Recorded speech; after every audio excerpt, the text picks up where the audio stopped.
Dari sisi lain, pertemuan antar dimensi Sunan Kalijaga dengan Pangeran Diponegoro cukup penting karena gaya kepemimpinan politik yang dimainkan sang wali yang legendaris itu dan 8 wali lainnya dijadikan contoh oleh Pangeran Diponegoro. Audio Jungle.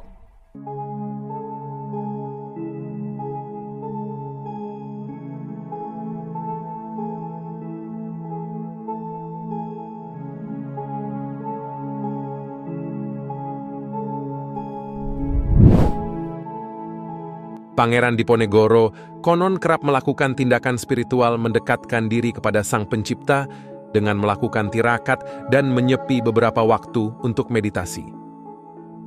Hal ini dilakukan Pangeran Diponegoro saat berziarah ke beberapa tempat suci dan areal keramat yang sering dikaitkan dengan dinasti Mataram. Periode menyendiri dan tirakat oleh Pangeran Diponegoro ini dilakukan dengan mundur sejenak dari hiruk-pikuk dunia.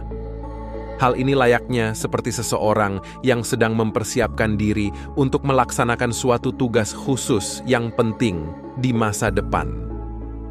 Tirakat ini memberi kepada seseorang masa jeda untuk menyendiri agar ia dapat membersihkan diri dari segala macam pamrih. Dikutip dari buku Takdir riwayat Pangeran Diponegoro, konon Pangeran Diponegoro pernah tirakat di salah satu gua bernama Gua Songkamal di distrik Jejeran, selatan Yogyakarta. Dari tirakat itulah ada satu penampakan yang datang kepada Pangeran Diponegoro.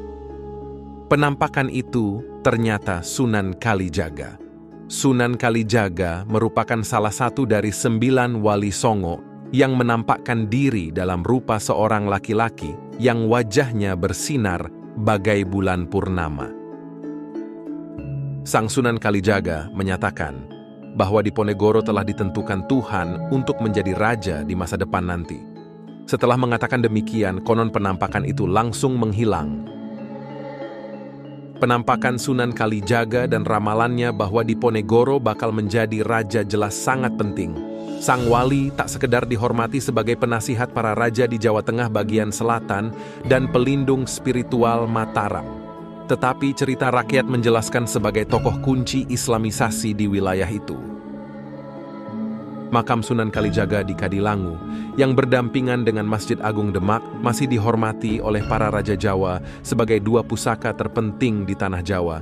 Sejak awal abad ke-16, para peziarah dari berbagai keraton rutin mengunjungi 2 tempat itu.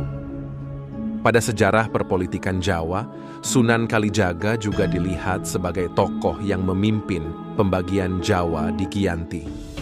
Namun dampak dari perjanjian Giyanti itu tidak terlalu banyak mempengaruhi sikap Diponegoro, di mana dirinya sendiri sebagai sosok yang mengatasi pembagian politis semacam itu karena ia lebih mencita-citakan untuk memerintah seluruh Jawa sebagai pandita ratu atau imam raja.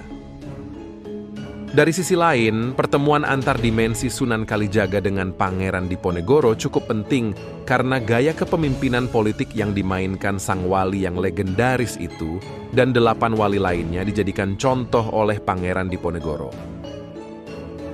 Seperti Sunan Kalijaga, Pangeran Diponegoro tidak hanya sampai pada pemahaman dirinya semata-mata sebagai penguasa untuk masa tertentu, tetapi juga sebagai penjaga spiritual para raja Jawa.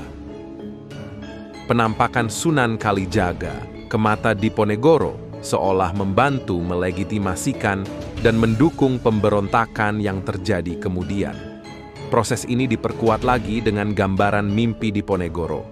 Persis sebelum pecahnya Perang Jawa pada 16 Mei 1825, ketika ia menggambarkan pertemuan 8 wali Wudhar, yaitu wali yang sedang memangku dakwah spiritual maupun temporal. Demikianlah kisah pertemuan antara Sunan Kalijogo dengan Pangeran Diponegoro. Mohon maaf bila ada kesalahan dalam penyampaian cerita dan jangan lupa like dan subscribe agar channel ini terus berkembang.